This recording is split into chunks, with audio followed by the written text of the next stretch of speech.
चला कमी किमतीत एसयूव्ही आणि 7 सीटर गाड्या आज आपण रीलमध्ये पाहणार आहोत। असा सर आज आपल्या बरोबर आहेत अंधेरीमध्ये आज आपण आहोत।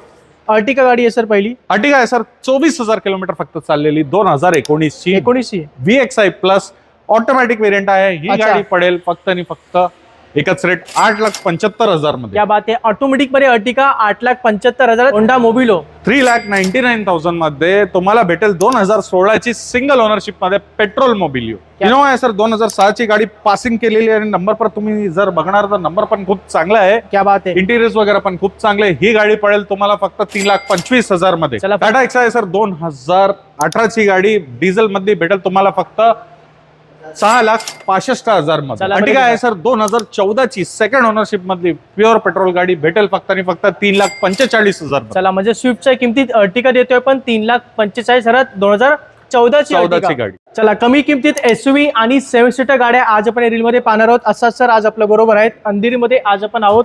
अर्टिका गाडी आहे सर पहिली अर्टिगा आहे सर 24,000 किलोमीटर फक्त चाललेली 2019 ची 19 VXI प्लस ऑटोमॅटिक वेरियंट आहे। ही अच्छा। गाडी पडेल फक्त आणि फक्त एकच रेट 8,75,000 मध्ये। क्या बात आहे। ऑटोमॅटिक मध्ये अर्टिका 8,75,000 होंडा मोबिलो 3,99,000 मध्ये तुम्हाला भेटेल 2016 ची सिंगल ओनरशिप मध्ये पेट्रोल मोबिलिओ। इनोवा आहे सर 2006 ची गाडी पासिंग केलेली आणि नंबर पण तुम्ही जर बघणार तर नंबर पण खूप चांगला आहे। क्या बात आहे। इंटिरियर्स वगैरे पण खूप चांगले। ही गाडी पडेल तुम्हाला फक्त 3,25,000 मध्ये। चला। टाटा एक्स आहे सर 2018 ची गाडी डिझेल मध्ये भेटेल तुम्हाला फक्त 6,65,000 मध्ये। चला, अर्टिगा आहे सर 2014 ची सेकंड ओनरशिप मधली प्युअर पेट्रोल गाडी भेटेल फक्त आणि फक्त 3,45,000 मध्ये। चला म्हणजे स्विफ्टच्या किमतीत अर्टिका देतोय पण 3,45,000 2014 ची गाडी।